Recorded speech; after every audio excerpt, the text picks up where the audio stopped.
한국의 아마존 이렇게 얘기하면 아마 많은 분들이 바로 쿠팡 이렇게 얘기를 하실 텐데요. 실제로 김범석 쿠팡 이사회 의장은 이 아마존의 사업 모델을 굉장히 충실히 잘 따르는 것으로 알려져 있습니다. 이 쿠팡이 미국 증시에 상장한 날 CNBC라는 외국 언론하고 인터뷰를 했는데 이 CNBC가 쿠팡을 바로 한국의 아마존이다 이렇게 소개하기도 했죠. 그리고 이 한국의 아마존 모델은 이 거래액을 보면 지금 성공하고 있는 것처럼 보입니다. 이베스트 투자증권에 따르면 2020년 기준에 쿠팡의 거래액은 21조 원입니다.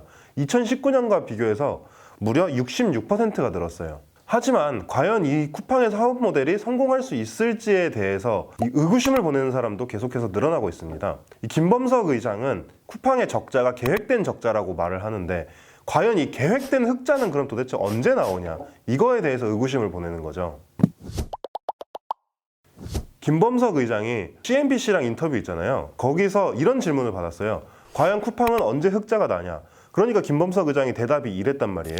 장기적 전략을 통해 고객과 주주들을 위한 진짜 가치를 만들어내겠다. 이렇게 대답한 거죠. 굉장히 생뚱맞은 답변이라는 생각이 많이 들죠. 그래서 김범석 의장 자신조차도 이 쿠팡의 흑자 전환을 자신하지 못하는 것이 아니냐. 이런 이야기도 나왔습니다. 쿠팡은 2010년 8월에 처음 열었습니다. 그리고 로켓 배송을 처음 도입한 2014년부터 보더라도 7년, 그리고 손정희 소프트뱅크 회장이 10억 달러라는 거금을 투자한 2015년부터 보더라도 벌써 6년이 흘렀죠. 이동안 지금 적자를 내고 있는 거예요. 아마존이 처음 연 다음부터 흑자를 낼 때까지 이 계획된 적자가 8년이 걸렸거든요. 꼭 아마존과 비교할 필요는 없겠지만 이 쿠팡의 계속된 적자가 언제까지 당연하게 받아들여질지에 대해서 이 되게 의구심이 들고 있는 상황입니다. 아마존의 사업 모델은 계획된 적자를 통해서 빠르게 시장을 장악하고 그 시장 지배력을 이용해서 흑자를 내는 게 핵심입니다. 당연히 이 얼마나 빠르게 시장을 장악하느냐가 이 사업의 성공 요인이라고 할 수 있겠죠. 문제는 이 아마존이 장악한 미국 이커머스 시장과 한국의 이커머스 시장의 상황이 너무 다르다는 겁니다.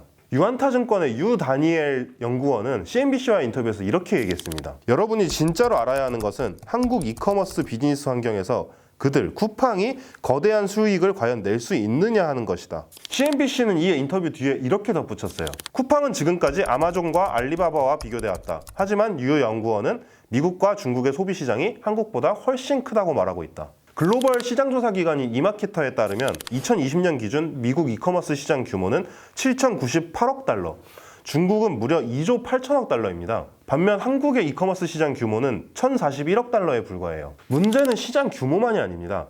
아마존과 알리바바와 비교해서 쿠팡은 이 한국 시장에서 훨씬 강대하고 커다란 기업들을 상대로 싸우고 있어요. KTB 투자증권에 따르면 2020년 거래액 기준으로 쿠팡의 한국 이커머스 시장 점유율은 약 13.7%입니다.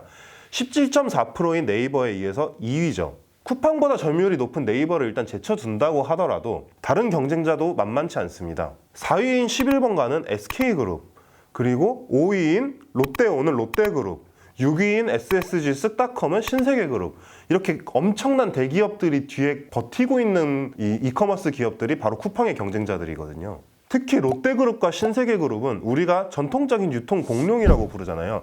여기저기에 이마트와 롯데마트가 굉장히 많이 깔려 있단 말이에요. 이 마트들을 활용한 거점 물류 전략을 지금 얘네가 펴고 있는, 이게 또 월마트의 전략이거든요.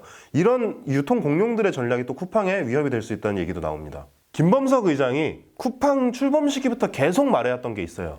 뭐냐면 고객이 쿠팡 없이 어떻게 살았을까, 이런 얘기를 하게 만들겠다는 거예요.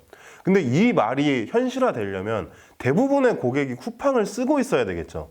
즉 다시 말해서 쿠팡이 굉장히 엄청난 시장 점유율을 보유하고 있어야 김범석 의장의 이 말이 실현될 수 있다는 겁니다. 하지만 쿠팡이 지금까지처럼 공격적으로 점유율을 늘리기에는 한국 이커머스 시장의 상황이 그렇게 녹록하지 않습니다. 우선 오픈마켓 형태의 사업에 특화되어 있는 네이버를 넘어서는 것 자체가 지금 쉽지 않은 상황입니다.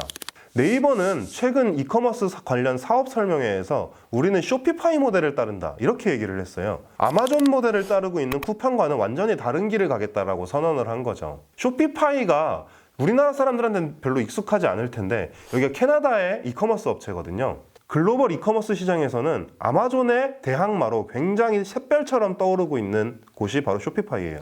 아마존은 쿠팡처럼 직매입 사업 모델을 통해서 성장했지만 쇼피파이는 오픈마켓의 형태를 띠고 있습니다. 원래 이커머스 시장의 태동기에는 이 오픈마켓이 주류였어요. 근데 아마존이 치고 올라가면서 직매입 형태가 오픈마켓을 압도하기 시작했죠. 그런데 다시 지금 오픈마켓이 떠오르고 있는 겁니다.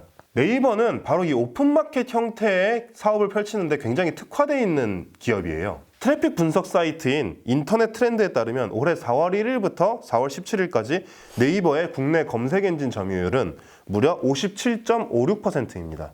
아마존이나 쿠팡의 이 직매입 모델과 비교되는 오픈마켓의 가장 큰 장점이 바로 확장성이거든요. 플랫폼 내에서 참여자들이 비교적 자유롭게 상품을 사고 팔 수 있기 때문에 상품의 다양성이나 이 판매자의 다양성, 이쪽에서 확장성이 굉장히 높죠. 최근 네이버 이커머스 사업의 눈부신 성장은 바로 확장성이라는 이 오픈마켓의 장점과 엄청난 네이버의 검색 점유율이 합쳐진 결과로 볼 수 있습니다. 점유율 확대가 무엇보다도 절실한 쿠팡에게는 네이버가 정말 높은 벽이라는 생각이 들 수 있겠죠.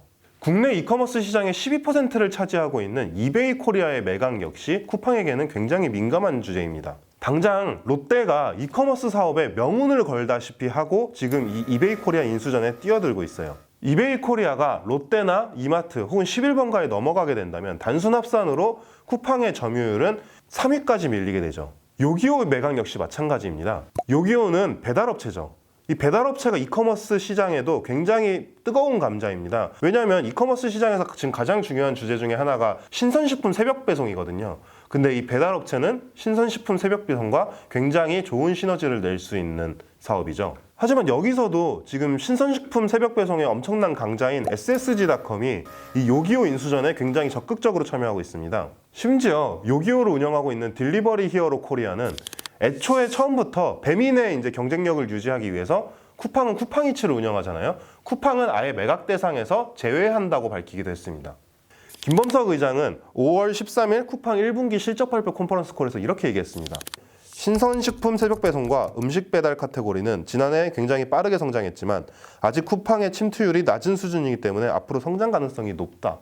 하지만 신선식품 새벽 배송을 포함한 이커머스 사업에서도 그리고 음식 배달 사업에서도 이 경쟁사들이 M&A를 통해서 빠르게 덩치를 불려가는 동안에 쿠팡은 이 자체의 서비스 경쟁력을 통한 전공법을 통해서 이 점유율을 늘려가는 방법밖에 지금 없는 상황인 거죠. 김범석 의장은 이런 상황에서 쿠팡을 도대체 어디로 끌고 가려는 걸까요? 1분기 실적 발표 컨퍼런스 콜에서 김범석 의장이 했던 말에서 그 단초를 찾을 수 있습니다. 쿠팡은 아직 성장 주기의 초기 단계에 있다. 앞으로 쿠팡의 손길이 닿는 범위를 50% 이상 늘릴 것이다. 로켓프레시와 쿠팡이츠는 쿠팡이 상품 판매업 이후 처음으로 출시한 신사업이지만 마지막이 되지는 않을 것이다. 쿠팡의 사업 모델가 이커머스 시장에만 있는 게 아니라는 거죠. 쿠팡이츠, 로켓프레시, 그리고 쿠팡플레이 같은 신사업들이 앞으로 쿠팡의 미래를 이끌 수 있다는 겁니다. 그리고 이 신사업의 고객층을 확보하는 데 있어서 이 쿠팡이 이미 확보해 놓은 유료 회원들이 굉장히 큰 힘을 발휘할 수 있다는 거죠. 다시 말해서 이 로켓아우라는 쿠팡의 유료 멤버십을 통해서 로켓프레시, 그 다음에 쿠팡이츠, 쿠팡플레이 이런 모든 쿠팡의 신사업을 하나로 묶을 수 있다는 겁니다. 물론 김 의장이 말한 것처럼 여기에 얼마든지 또 다른 신사업이 추가될 수도 있겠죠. 김범석 의장의 이런 이야기는 다시 한번 우리가 아마존을 떠올리게 만듭니다. 아마존 역시 아마존 푸드 그리고 아마존 프라임 비디오 이런 걸로 신사업을 통해서 아마존의 유료 회원들을 한데 묶는 작업을 하고 있거든요. 하지만 이 지점에서도 아마존과 쿠팡은 다르다 이런 얘기가 나옵니다. 일단 기본적으로 아마존은 엄청난 캐시카우를 갖고 있어요. 바로 아마존 웹서비스, 클라우드 사업이죠. 확실하게 돈이 나오는 구석이 있기 때문에 이렇게 신사업을 마구 벌릴 수 있는 거예요. 하지만 쿠팡은 지금 본업인 이커머스 사업에서 계속 적자만 내고 있어요. 올해 1분기엔 그 적자 폭이 오히려 더욱 커졌단 말이에요. 바로 이 신사업의 투자에 굉장히 많은 돈을 썼기 때문이죠. 김 의장이 쿠팡의 새로운 서비스로 내세우고 있는 신사업 영역들을 한번 영역별로 살펴보더라도 마찬가지 상황입니다. 위에서 신선식품 새벽 배송과 음식 배달 이 카테고리의 경쟁이 굉장히 치열하다는 얘기는 이미 했죠. 그리고 여기에 더해서 쿠팡이 지금 굉장히 야심차게 추진하고 있는 쿠팡플레이 여기 OTT 사업이잖아요. 이 OTT 사업은 더 말할 것도 없죠. 일단 넷플릭스가 그냥 우리나라 지금 장악하고 있습니다. 거기다가 디즈니 플러스 곧 들어온다 그러죠. 그리고 지금 뭐 웨이브 그리고 티빙 이런 데는 이 K-드라마, K-예능 이 경쟁력을 바탕으로 또 빠르게 가입자들을 확보해 나가고 있는 상황이거든요. 물론 이런 여러 가지 우려에도 불구하고 시장은 여전히 쿠팡을 주목하고 있습니다. 일단 이커머스 시장에서 이 대기업들이 합종 연행을 통해서 쿠팡을 견제하려고 한다. 이것 자체가 쿠팡이 굉장히 이커머스 시장에서 위협적인 플레이어라는 방증이죠. 그리고 지금 좀 많이 내려갔다고는 하지만 여전히 쿠팡의 시가총액은 약 70조 원 정도입니다. 우리나라에서 쿠팡의 시가총액을 넘는 기업은 삼성전자랑 SK하이닉스 둘밖에 없어요. 글로벌 자본이 여전히 쿠팡의 성장성을 믿고 있다는 뜻이죠. 실제로 쿠팡의 지분 37%를 보유하고 있는 비전펀드는 쿠팡의 성장을 믿기 때문에 이른바 상장 대박에도 불구하고 지분을 팔지 않겠다, 이런 선언을 하기도 했습니다. 과연 김범석 의장은 본인이 말한 대로 장기적 전략, 롱텀 스트래테지를 통해서 이 투자자들을 달래고 쿠팡을 세계 최고의 이커머스 기업으로 만들어낼 수 있을까요? 오늘의 꽃고경은 여기까지입니다. 다음번엔 좀 더 재밌는 이야기를 들고 오겠습니다. 저는 돌아옵니다.